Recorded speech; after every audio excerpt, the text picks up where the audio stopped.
Friends అందరికీ నమస్కారం అండి. ఇప్పుడే అందిన వార్త, ఆధార్ కార్డు ఉన్న వారికి సమయం 4 రోజులు మాత్రమే, లేదంటే కార్డులు అయితే రద్దు చేయబోతున్నారట. సో ఆ వివరాలు ఏంటి, ఏం చేయాల్సి ఉంటుంది, పూర్తిగా వివరాలు అనేది వీడియోలో తెలుసుకుందామండి. వీడియో చివరి వరకు చూడండి, అర్థమవుతుందండి. మరోసారి కనుక ఛానల్ వస్తే తప్పకుండా సబ్స్క్రైబ్ చేసుకొని bell button all notification activate చేసుకోండి. అదేవిధంగా లైక్ చేయడం మర్చిపోతున్నారండి, దయచేసి లైక్ చేయండి. మీరు వీడియోని లైక్ చేయడం వల్ల సమాచారం మరింత మందికి రీచ్ అవుతుంది. ఇక లేట్ చేయకుండా వీడియోలకి అయితే వెళ్ళిపోదామండి. భారత విశిష్ట గుర్తింపు అథారిటీ జారీ చేసిన ఆధార్ను కొనుగోలు చేసిన తేదీ నుండి ప్రతి 10 ఏళ్లకు ఒకసారి అప్డేట్ అయితే చేయాల్సి అయితే సిఫారసు చేయబడింది. ఆధార్ కార్డు జారీ చేసిన తేదీ నుండి 10 సంవత్సరాలకు ఒకసారి ఆధార్లో ప్రాథమిక సమాచారాన్ని అప్డేట్ చేయాలి.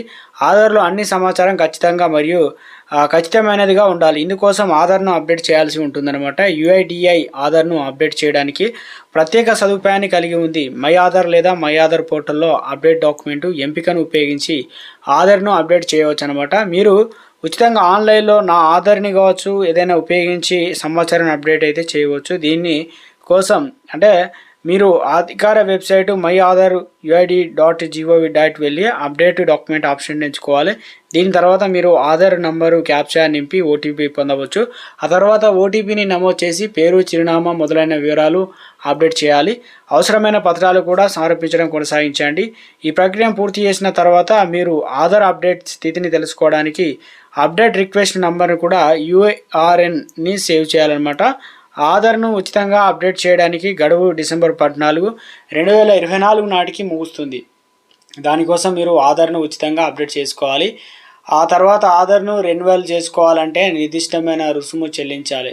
ఆధార్ సేవా కేంద్రాన్ని సందర్శించడం ద్వారా ఆఫ్లైన్లో ఆధార్ను అప్డేట్ చేసుకోవచ్చు. ఇందుకు 50 రూపాయల రుసుము వసూలు చేస్తారు. మై ఆధార్ ఆన్లైన్ ద్వారా మాత్రమే డిసెంబర్ 14 వరకు మాత్రమే ఈ సేవను అయితే ఉచితంగా పొందవచ్చు అనమాట. సో మొత్తానికి ఏదైతే డిసెంబర్ 15 నుంచి అప్డేట్ చేసుకోవడానికి వీలు లేకుండా ఉంటుంది, పైసలు అయితే కట్టాల్సి అయితే ఉంటుంది. తప్పనిసరిగా ప్రతి ఒక్కరు ఇప్పుడు తెలంగాణలో చూసుకున్నట్లయితే మహిళలు అయితే ఫోటోలు ఎక్కడితో ఉండడం, అడ్రస్ చేంజ్ కాకపోవడం, ఇలా అప్డేట్ చేసుకోకపోవడం, ఆంధ్రప్రదేశ్ ఉండడం, ఇలాంటి పొరపాట్లు అయితే ఉన్నాయి. కాబట్టి అన్నీ చక్కగా ఉన్నా కూడా మీరు 10 సంవత్సరాలు ఆధార్ తీసుకొని అప్డేట్ ఒకసారి కూడా చేసుకోకపోతే తప్పనిసరిగా ఆధార్ అప్డేట్ అయితే చేసుకోవాల్సి అయితే ఉంటుందండి.